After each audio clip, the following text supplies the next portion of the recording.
Vamos novamente abrir a palavra de Deus no livro do profeta Daniel, capítulo 2, texto que servirá para a nossa meditação. Livro do profeta Daniel, capítulo 2,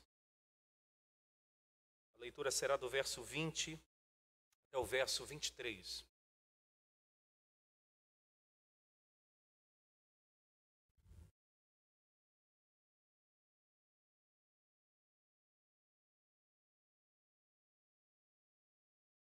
Daniel, capítulo 2, do verso 20 até o verso 23, eu queria que vocês acompanhassem a leitura.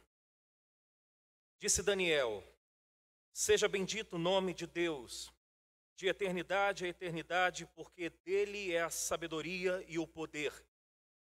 É ele quem muda o tempo e as estações, remove reis e estabelece reis. Ele dá sabedoria aos sábios e entendimento aos inteligentes. Ele revela o profundo e o escondido. Conhece o que está em trevas e com ele mora a luz. A ti, ó Deus de meus pais, eu te rendo graças e te louvo, porque me deste sabedoria e poder, e agora me fizeste saber o que te pedimos, porque nos fizeste saber este caso do rei. Vamos orar mais uma vez? Nosso Pai querido, assim como Davi declarou no momento da caminhada dele, do seu povo contigo, que tudo que ele havia preparado juntamente com o teu povo para aquela celebração era para a glória do teu nome. Ele reconhecia que tudo vinha das tuas mãos e ele só poderia realmente devolver aquilo que ele recebia de ti. Eu tenho certeza que o mesmo sentimento é o nosso hoje aqui, Senhor. Tudo que preparamos para o Senhor. Eu me refiro, Senhor, ao início deste culto, com a participação do coral desta igreja, dos hinos, ou do hino e dos cânticos que cantamos a Ti. A leitura do Salmo, a leitura deste mesmo profeta, a leitura do profeta Isaías, tudo isto, Senhor, preparamos para Ti. E de uma forma tão graciosa, o Senhor, ao receber, o Senhor também nos dá o alimento. Então, neste momento, Senhor, a nossa súplica é para que possamos entender a parte da palavra do Senhor que foi lida agora, e ao entendermos, que possamos aplicá-la nos nossos dias. Portanto, dá-nos iluminação, desvenda os nossos olhos, como declarou o salmista, para que para que possamos contemplar as maravilhas da Tua lei. Em nome de Jesus. O pastor Paulo Fontes esteve aqui no mês passado, no nosso aniversário. Eu me recordo um início um pouco da sua mensagem, quando ele disse, talvez certamente com outras palavras, que é impossível olharmos para o nosso cenário sociopolítico e durante os nossos dias, a semana, e é impossível esquecermos isso. Mas eu jamais quero fazer deste momento de exposição das Escrituras um momento político. Absolutamente não. Mas eu creio que a leitura e a exposição deste hino cantado em forma de oração de Daniel possa trazer, de certa forma, consolo para as nossas vidas nos dias atuais. Nossos dias, e o brasileiro ele tem a arte de, até mesmo diante de fatos e de tragédias, trazer humor. Dizem que a nossa situação é tão crítica, e uma pessoa deu um espirro num coletivo, e uma pessoa disse saúde, o outro gritou educação, e no final das contas eles já estavam cantando o hino nacional. Mas eu espero que esta oração de louvor de Daniel venha trazer encorajamento para as nossas vidas e consolo nesses dias. só para que a gente entenda um pouquinho, a parte que nós lemos aqui, o reino de Israel já estava dividido. O reino do norte, Jerusalém, cuja capital era Samaria, 10 tribos. E o reino do sul, cuja capital era Judá, 2 tribos, das 12.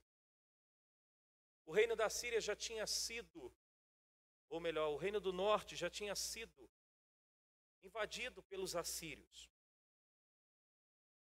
Não simplesmente uma invasão por ser a potência da época, mas por mandado do Senhor, juízo do Senhor sobre o reino do norte.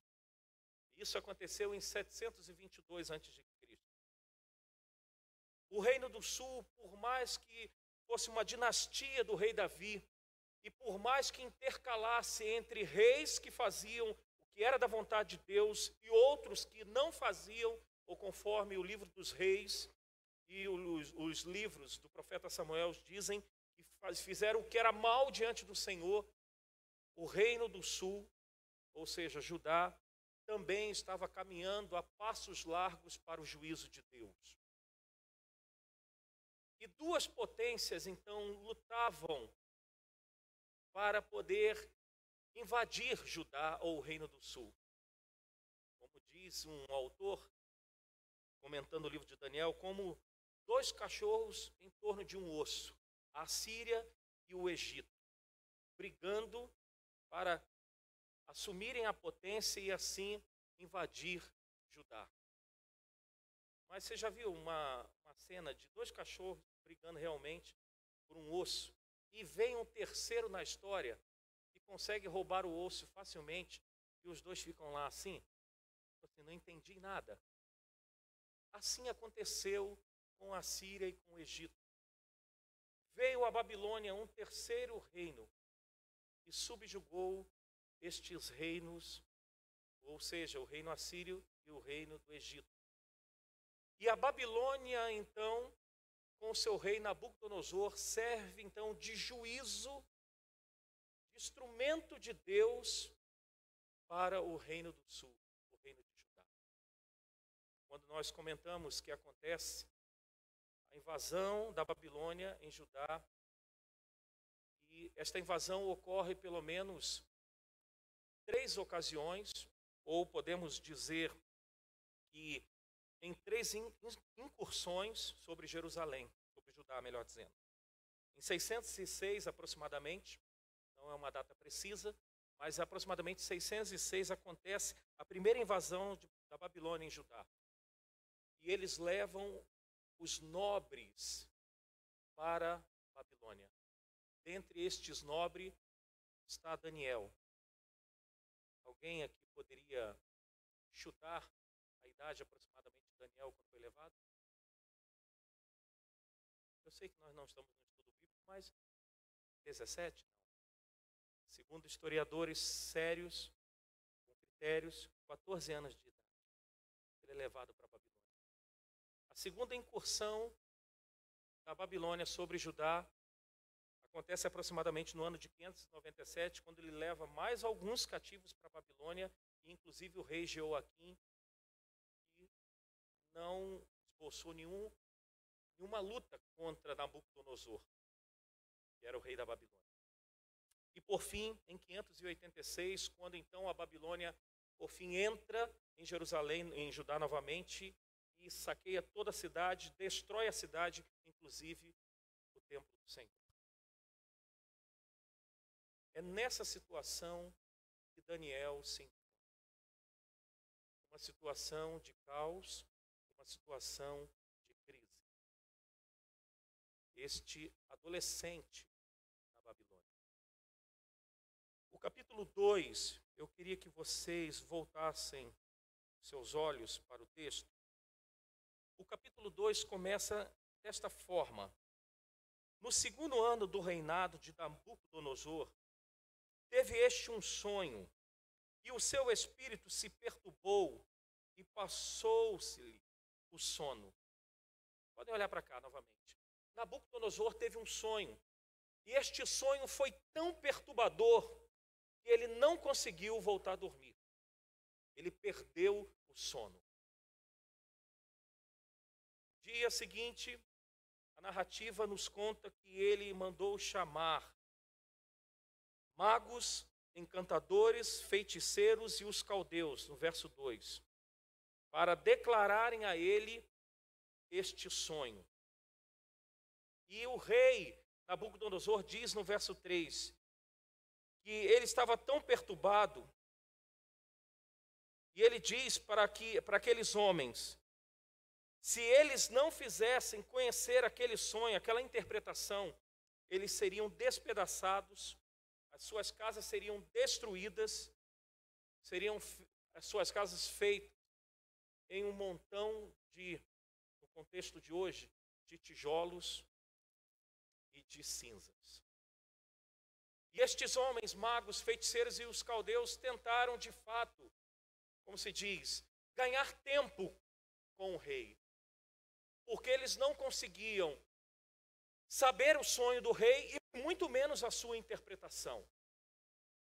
A partir então do verso 12, o rei se enfureceu por perceber que estes homens não poderiam interpretar o seu sonho, e o rei estabelece um decreto, está aí no verso 12 do capítulo 2. Então o rei muito se irou e enfureceu e ordenou que matassem a todos os sábios da Babilônia.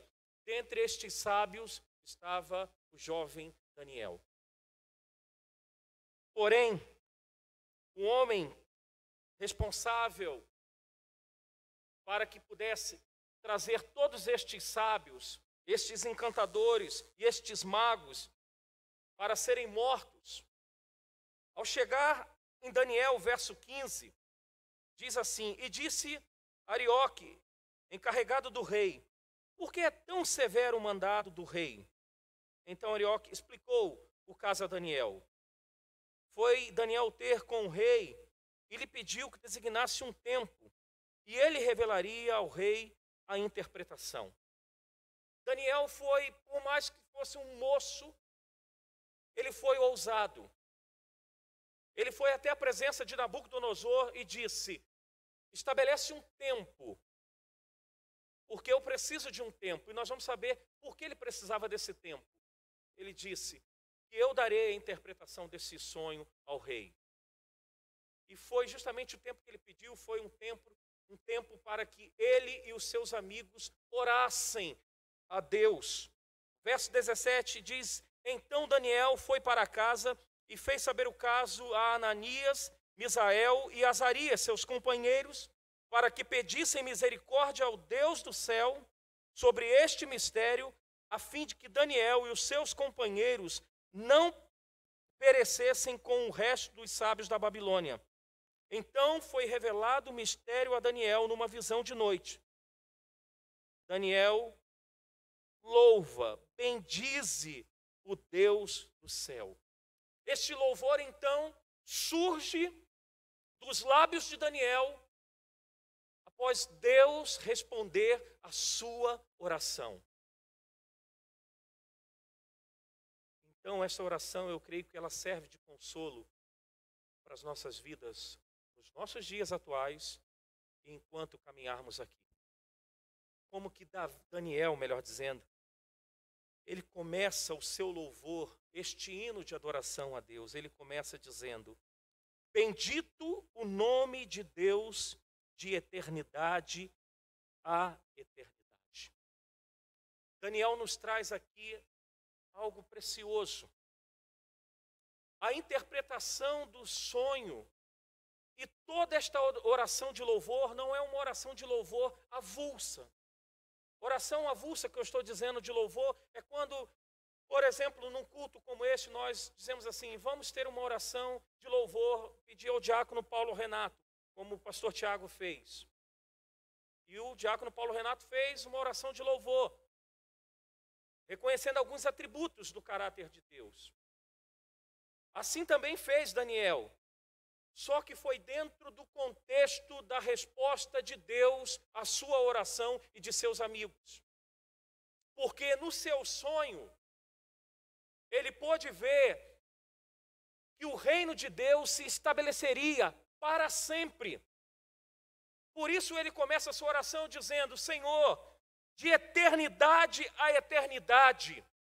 Conforme Moisés também disse no Salmo 90, verso 2, quando ele contrasta a eternidade de Deus e a finitude do homem, ele diz: de eternidade a eternidade, tu és Deus. Eu creio que aqui nós temos já uma lição para a gente. Nós temos que entender, queridos, que a nossa vida, de fato, ela é finita aqui sobre a terra. Há alguns termos que eu vou usar talvez muito tempo, enquanto Deus me permitir estarem aqui com vocês. E um desses termos é como diziam os puritanos, que a nossa vida aqui sobre a terra, ela é curta e ela é incerta. Mas quando olhamos para Deus, Ele é um Deus eterno. Eu mencionei na oração antes da mensagem a oração de Davi. Quer ver? Vamos lá no primeiro livro das Crônicas, 29. Dias atrás, ou na verdade foi na nossa última liturgia, eu me deparei, tem coisas que a gente lê, e tem coisas que saltam aos nossos olhos depois de muito tempo de lermos um versículo. Primeiro livro das Crônicas, 29, 15.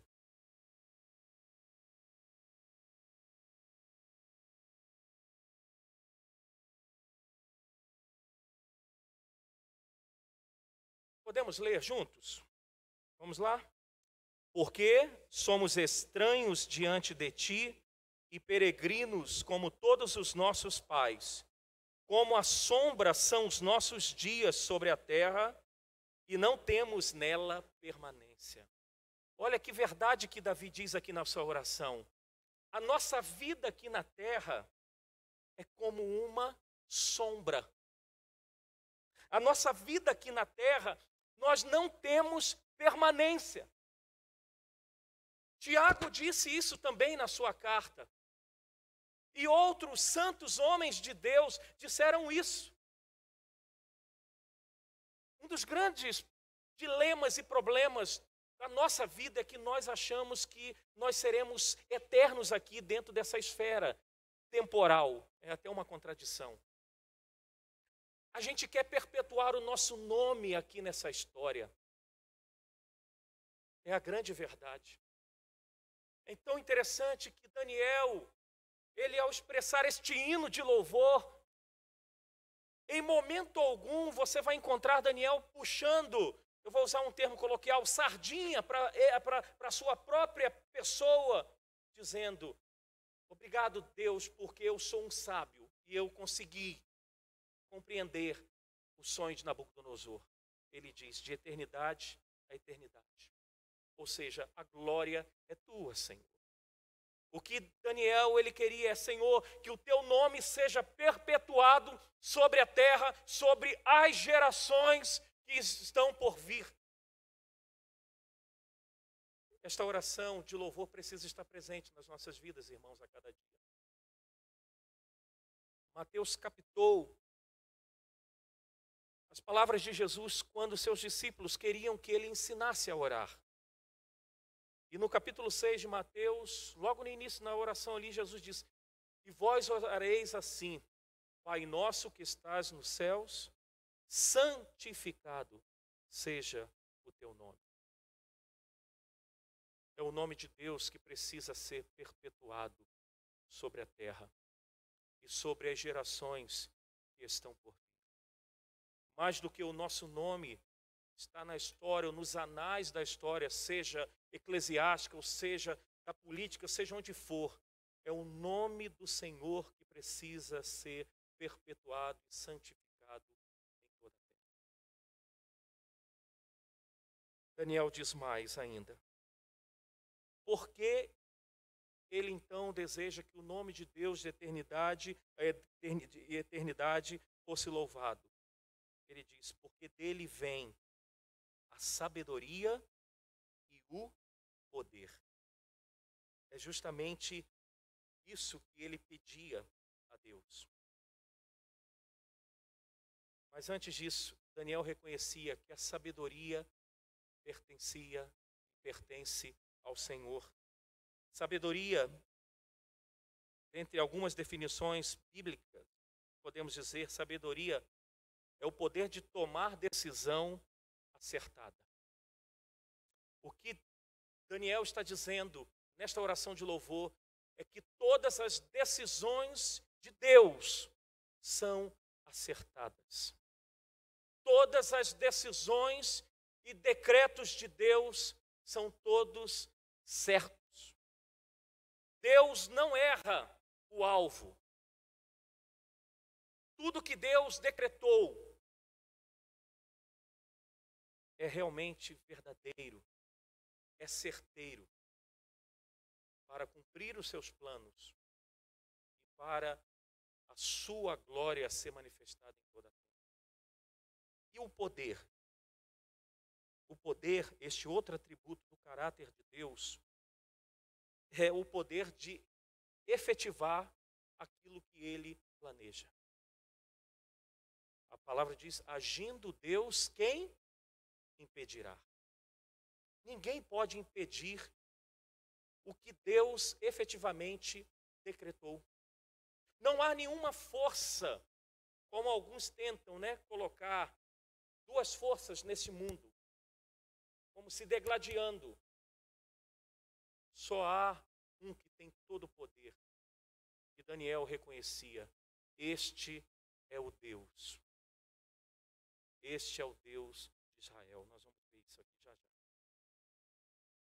Poder aqui, nós vamos ver, e eu não vou dizer isso sendo tendencioso por causa dos nossos dias, mas o poder aqui também significa o poder de controlar a ordem natural e governar a política humana. Porque talvez nós possamos pensar que a política humana, vamos colocar o nosso contexto, essa política daqui é feita através de conchavos, de coisas escusas, de interesses aqui e acolá.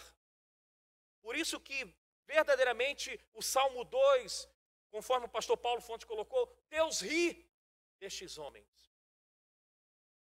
Porque a revelação do sonho de Nabucodonosor foi de uma estátua, e esta estátua nada mais é, nós vamos ver daqui a pouquinho, que era o reino da Babilônia sendo subjugado pelo reino dos Medos e dos Persas, que por sua vez estava sendo destruído pelo reino grego, e que por sua vez foi destruído pelos romanos.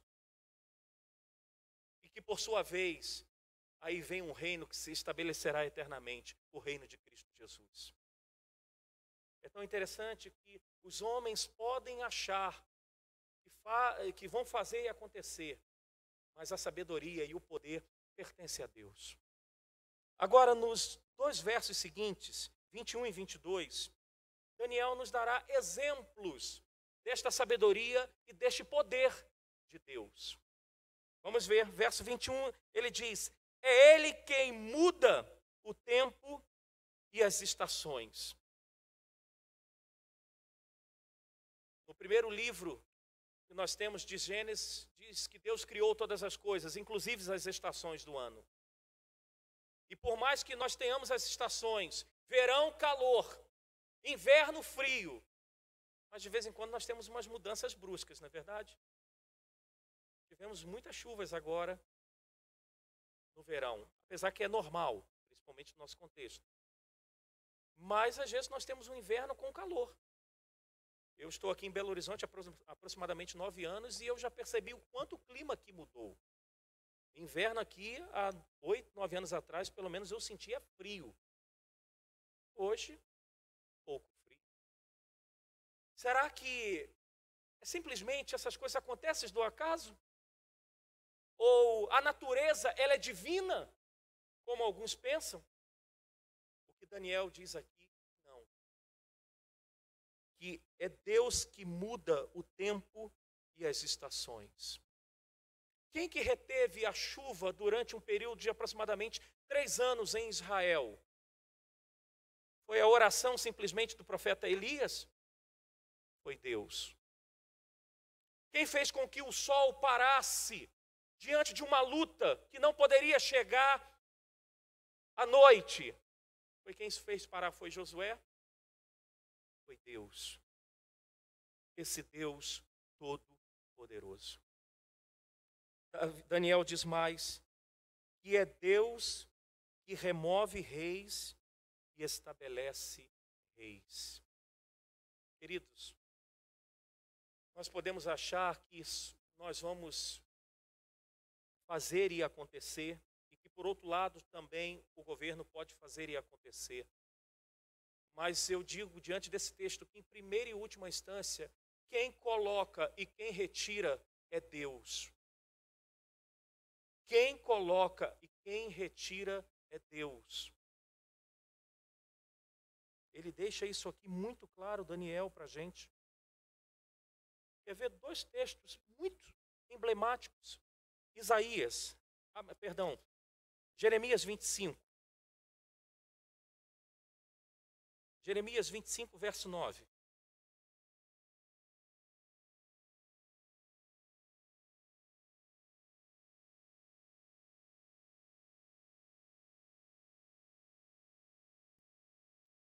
Jeremias 25, verso 9.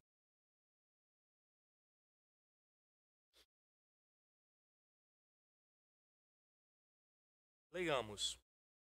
Eis que mandarei buscar todas as tribos do norte, diz o Senhor, como também a Nabucodonosor, rei da Babilônia, meu servo. Deus está chamando um rei ímpio de o quê? Meu servo. E Nabucodonosor, crente que estava por cima, achando que fazia, acontecia. Deus diz assim, tu és meu servo. Quer ver um rei que serviu de instrumento de juízo de Deus para a Babilônia? Foi o rei persa, Ciro. Olha o que Deus diz, Isaías 44, 13. Isaías 44, 13. Ou melhor, 41, irmãos. 41, 13.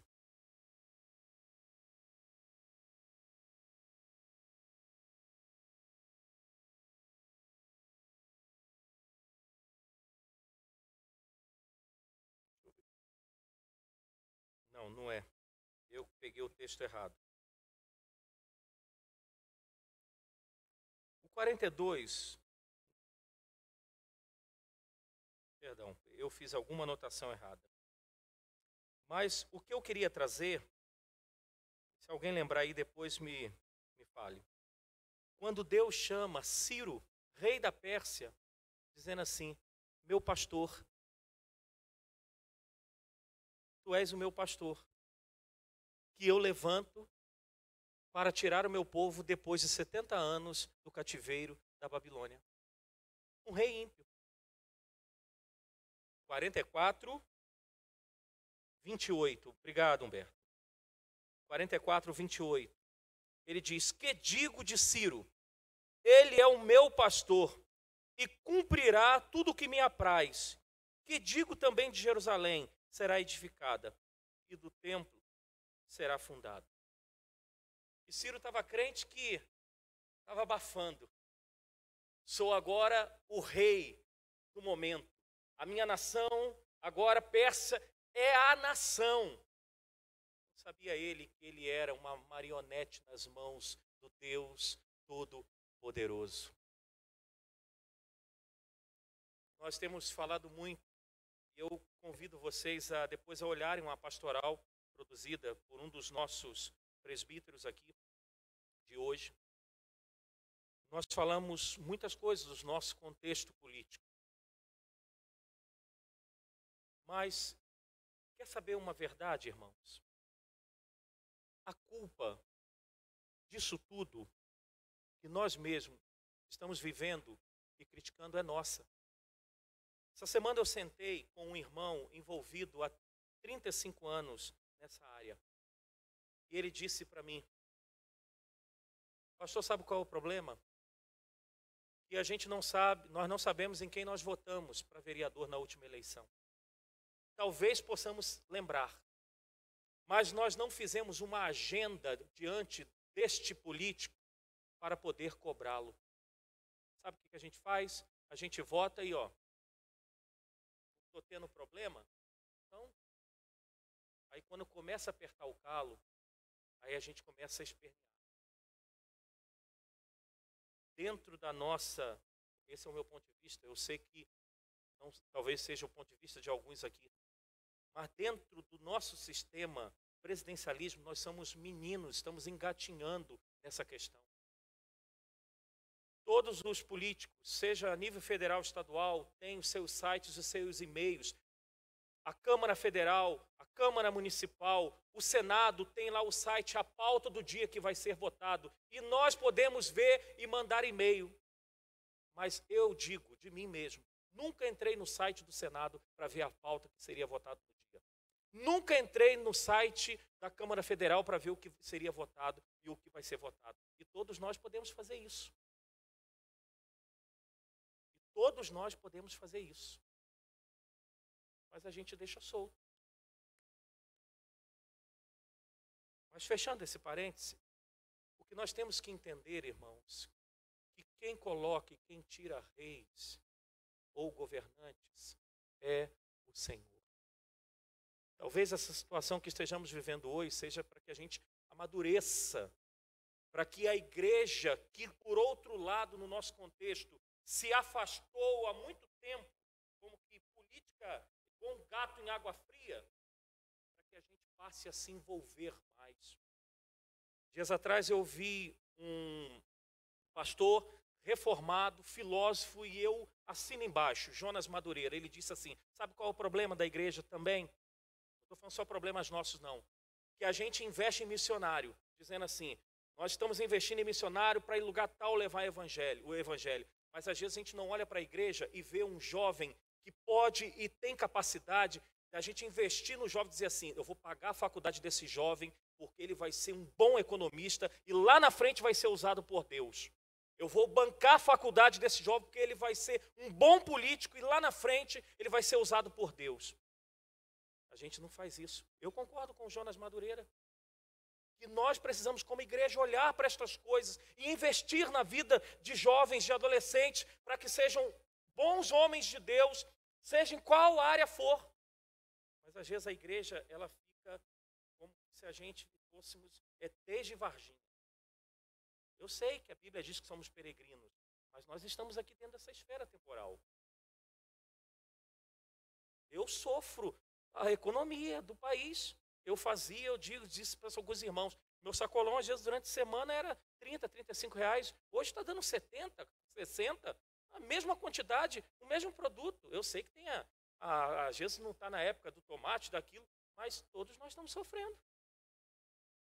Então, irmãos, precisamos estar conscientes destas coisas, amadurecermos nessa caminhada. Este é o meu ponto de vista, talvez não seja de alguns ou de muitos, mas este é o meu ponto de vista. Mas o que eu entendo, em primeira e última instância, é Deus que estabelece reis e é Ele que tira. Nem que sirva para juízo nosso, juízo da igreja. Da igreja em que sentido, pastor? Calma aí. Porque nós deixamos as coisas correrem e a gente está igual o gato, correndo atrás do rabo, correndo atrás das coisas. É por isso que ideologia de gênero entrou com força e, como disse o Josafá aqui, vencemos na Câmara, por exemplo, municipal, para que não entre ideologia de gênero nas escolas municipais, mas não levamos, porque o livro que o MEC confeccionou, todos eles estão com ideologia de gênero. Essa semana, uma irmã me trouxe o livro que a sua filha está estudando de 10 anos. Camisinha de língua, que eu com 39 anos nunca ouvi. Está lá no livro de uma menina de 10 anos de idade, da Escola Municipal Sandoval, aqui no bairro Floresta. E outras coisas mais que eu acho que não convém nem de púlpito, num domingo à noite falar. Ou convém, não sei. Mas está no livro de uma menina de 10 anos. Mas por que isso, pastor? Porque a igreja se afastou e foi deixando estas pessoas assumirem a ideologia. Mas volto. É Deus que estabelece e Deus que tira reis. Daniel tinha essa consciência. Quando o sonho foi revelado a ele, e ele teria que contar para Nabucodonosor, ele diz, você, dentro da estátua, Nabucodonosor, é a cabeça de ouro. é o rei dos reis, mas virá um outro, que tem os peitos e os braços de prata, que era justamente Ciro, rei da Pérsia. Uma outra coisa que Daniel nos dá como exemplo aqui, que é Deus que dá sabedoria aos sábios e entendimento aos inteligentes. Toda sabedoria humana, toda inteligência humana, queiramos ou não, vem de Deus. Pastor, o senhor está dizendo até de um ímpio? Sim. Aí eu uso o termo que Calvino usou, a graça comum, que Deus dispensa a todos os homens. Toda sabedoria e inteligência procede de Deus. E, infelizmente, muitos homens têm usado, não para a glória de Deus, essa inteligência concedida, estas dádivas concedidas por Deus, mas têm usado para o seu próprio ventre, o seu próprio Deus, como Paulo disse na sua carta aos Romanos, para o seu umbigo. Mas nós temos que entender que toda sabedoria e todo entendimento procede de Deus. Vamos ver Jó, capítulo 28. Quero fundamentar isso. Jó, capítulo 28.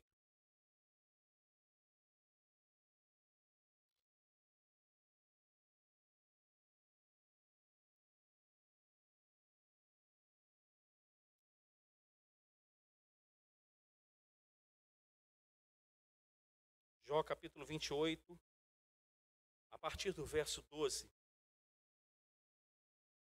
Vamos alternando a leitura até o verso 28, por favor. Jó, capítulo 28, do 12 ao 28. Vamos alternando. Mas onde se acha a sabedoria? E onde está o lugar do entendimento?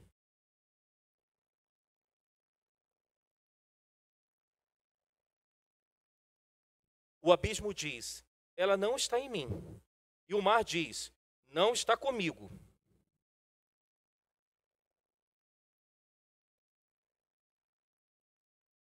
O seu valor não se pode avaliar pelo ouro de Ofir, nem pelo precioso ônix, nem pela safira.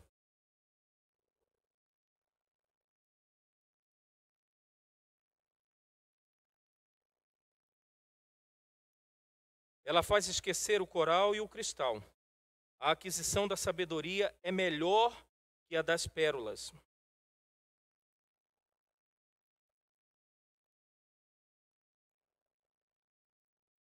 Onde, pois, vem a sabedoria? E onde está o lugar do entendimento?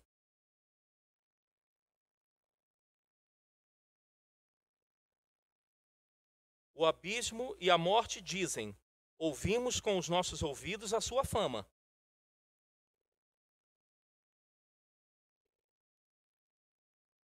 Porque ele perscruta até as extremidades da terra, vê tudo o que há debaixo dos céus.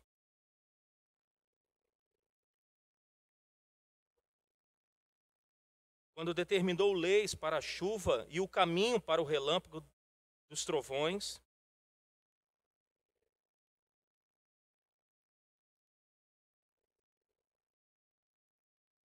e disse ao homem: eis que o temor do Senhor é a sabedoria, e o apartar-se do mal é o entendimento. Jó aqui disse: a sabedoria pertence a Deus. E qualquer sabedoria e inteligência que o homem supostamente possa ter, ela é derivado de Deus. Ela é derivado de Deus. Verso 22, ainda dentro do exemplo da primeira oração, no verso 20 de Daniel, ele diz: ele revela o profundo e o escondido. O rei do sonho de Nabucodonosor estava escondido. Porque se lermos o capítulo 2, o início todo, quando ele chama os encantadores, quando ele chama os feiticeiros, os caldeus, os magos, Nabucodonosor não conta o sonho. Ele queria que estes homens entrassem na sua presença e pudessem dizer assim: ó rei, o senhor sonhou com isso. E a interpretação é essa. E nem a Daniel chegou ao conhecimento dele, pelo menos é o que a gente percebe aqui, o sonho de Nabucodonosor. Então, quem revelou o que Nabucodonosor sonhou? Quem deu a interpretação? Daniel diz: foi Deus, porque é Ele que revela o profundo e o escondido. É verdade. Davi declarou isso no Salmo 139. Tu me sondas e tu me conheces. Sabes quando me assento, quando me levanto. De longe conheces os meus pensamentos. Se subo aos céus, lá estás. Se eu faço a cama no mais profundo abismo, também lá estás. O que Davi está dizendo? Eu não consigo fugir da tua presença. Não há nenhum lugar nesta terra que eu possa me esconder e dizer, aqui Deus não vê. Por isso que Salomão também disse no último versículo de Eclesiastes, é um versículo que me traz muito temor. Ele diz assim, Deus há de trazer no último dia todas as nossas obras, até as que estão escondidas, quer sejam boas, quer sejam más. Existem obras na nossa vida que nós vamos levar para a sepultura. Talvez o nosso cônjuge nunca vai saber, o nosso pai, a nossa mãe, o nosso melhor amigo. Ah, mas Deus sabe. Porque os olhos dele estão em toda a terra. E ele, no dia do juízo, ele irá trazer todas as coisas. Foi dessa forma que Daniel louvou ao Senhor, porque é ele que revela o profundo e o escondido. Ele conhece o que está em trevas, e com ele mora a luz. Paulo disse isso, que o Senhor, ele é sábio. Tiago disse isso, que o Senhor é luz. E por fim, verso 23, Daniel termina este hino de louvor dizendo, a ti, ó Deus de meus pais, eu te rendo graças e te louvo, porque me deste sabedoria e poder. Veja que ele começa esse hino ressaltando a sabedoria e o poder de Deus. E agora essa sabedoria e poder de Deus sendo compartilhada com os homens. Ele diz, e agora fizeste saber o que te pedimos, porque nos fizeste saber este caso do rei. Então é interessante que Daniel, ele coloca aqui nessa oração final os seus amigos que ajudaram em oração. Deus revelou a Daniel o que Nabucodonosor sonhou e a interpretação do sonho. Mas ele diz aqui, fizeste saber o que te pedimos. Daniel reconheceu que seus amigos estavam juntos ali em oração. Hoje é um momento de ceia e parece que é um texto completamente desassociado para a ceia. Pelo menos eu não vejo. Porque eu quero terminar com vocês lendo do verso 31 até o verso 35 desse capítulo 2. Vamos lá? Tu, ó rei, estavas vendo, e eis aqui uma grande estátua, esta que é imensa e de extraordinário esplendor, estava em pé diante de ti, e a sua aparência era terrível. A cabeça era de fino ouro, o peito e os braços de prata, o ventre e os quadris de bronze, as pernas de ferro, os pés em parte de ferro, em parte de barro. Quando estavas olhando, uma pedra foi cortada sem auxílio de mãos. Feriu a estátua nos pés de ferro e de barro. Então foi justamente esmiuçado o ferro, o barro, o bronze, a prata e o ouro, os quais se fizeram como a palha das eiras no estio, e o vento os levou, e deles não se viram mais vestígios. Mas a pedra que feriu a estátua se tornou em grande montanha, que encheu toda a terra. Sabe o que a revelação deste sonho de Nabucodonosor? É que esta pedra foi cortada sem auxílio das mãos. Era a chegada deste reino que eu mencionei aqui, o reino dos céus, por meio de Jesus Cristo. Um reino que o verso 44 diz que é um reino, mas os dias destes reis, o Deus do céu suscitará um reino que não será jamais destruído. Este reino não passará a outro povo, esmiuçará e consumirá todos os reinos, mas ele mesmo subsistirá para sempre. O único que subsiste para sempre, permanece para sempre, é o Senhor Jesus Cristo. O único reino estabelecido para sempre aqui entre os homens é o reino de Deus.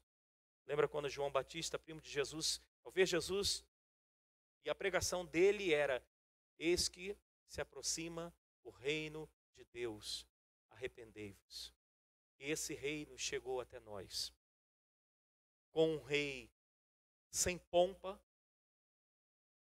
com um rei simples, nascido numa manjedoura, onde se colocava comida para bois e vacas.